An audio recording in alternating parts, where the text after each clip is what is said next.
I've had to grow up with the fact of knowing that I am and will continue to watch my favorite people slowly die in front of me. According to Gary Smalls, around 16 million people in the US alone struggle with memory loss issues. Memory loss related diseases are a vengeful killer, and finding new ways to improve memory loss, such as virtual reality and other ways, is just a start to be able to improve our world around us and those for the ones that we love. So if you know someone that struggles with memory loss like I do, then watch this video. Now, to introduce myself, my name is Hannah Rourke, and my aunt and grandmother struggle with Huntington's disease, which is a neurodeficient disease that affects your memory, muscle dystrophy, all of the above. And having to watch them struggle with that, I decided to do some research on ways to improve that, and one way that I found was virtual reality. Now, to be able to understand what I'm about to show and tell you guys, we need to break down all of the components. What is virtual reality? What is memory loss, and how are they used together to improve memory loss? To begin, let's talk about what virtual reality is. Virtual reality, according to Iberdrola, is a computer-generated environment with scenes and objects that appear to be real, making the user feel they are immersed in their surroundings. Now, with virtual reality, it is perceived through a headset or a virtual reality game piece, which, as you can see in this photo, goes around your head, but it is very small. It isn't too bulky and it doesn't take up too much space. But another thing that is amazing about it is that it is completely controlled by you. So like I said previously, virtual reality is able to be completely controlled by the user. And since it is able to be completely controlled by the user, it gives the user a sense of a video game-like feel.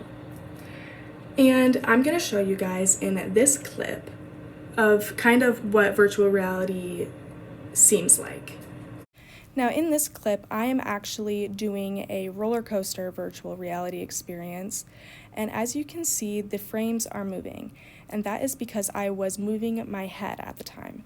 So when you move your body, it also moves the picture. So your surroundings are very realistic because they are moving in real time with you.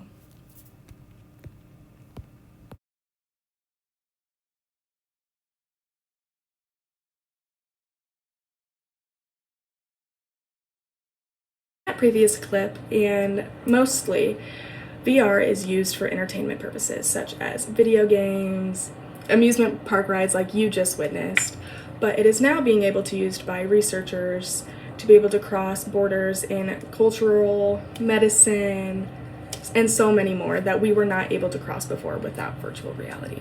Now that I've kind of given you guys a downplay on what virtual reality is, let's discuss memory. Memory loss, in a short, easy definition, is the inability to remember events or specific things over the amount of time. This can be caused by illness, disease, injury, age, and so much more. The thing to know about memory loss is that it can come in so many different forms, shapes, and sizes.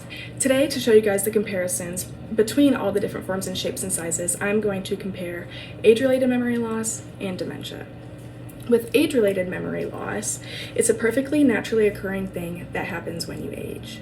Some signs of it are not being able to remember some past events that happened around a year ago, forgetting acquaintances' names, difficulty being able to find words. And the other side in comparison is dementia. And according to Mayo Clinic, it's a very similar disease for memory loss.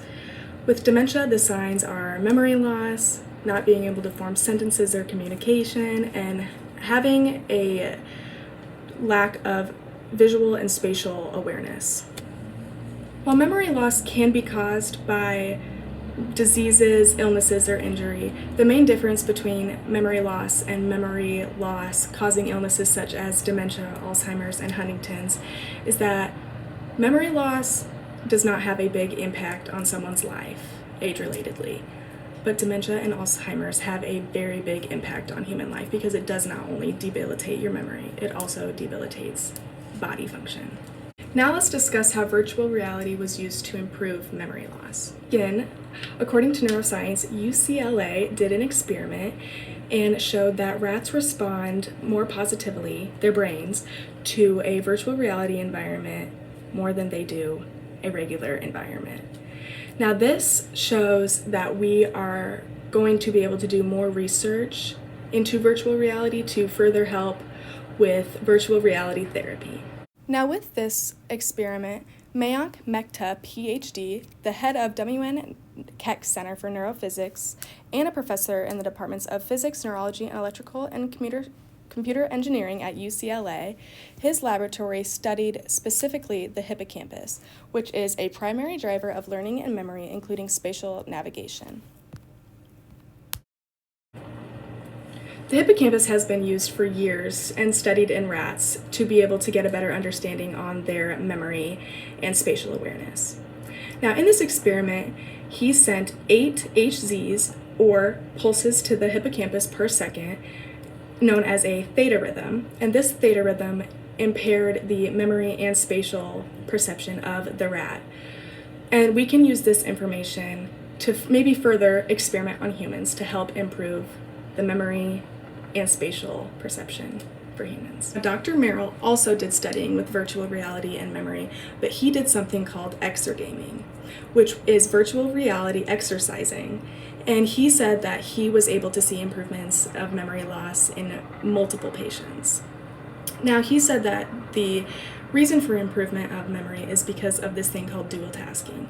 So while they are using dancing, running, walking, any other type of exercising through virtual reality, they are also able to use their spatial awareness and perception and their other brain abilities to dual task, to be able to work the brain harder as well as moving the body at the same time, which helps move the brain around so that way you are able to get more action in your brain, which helps improve it.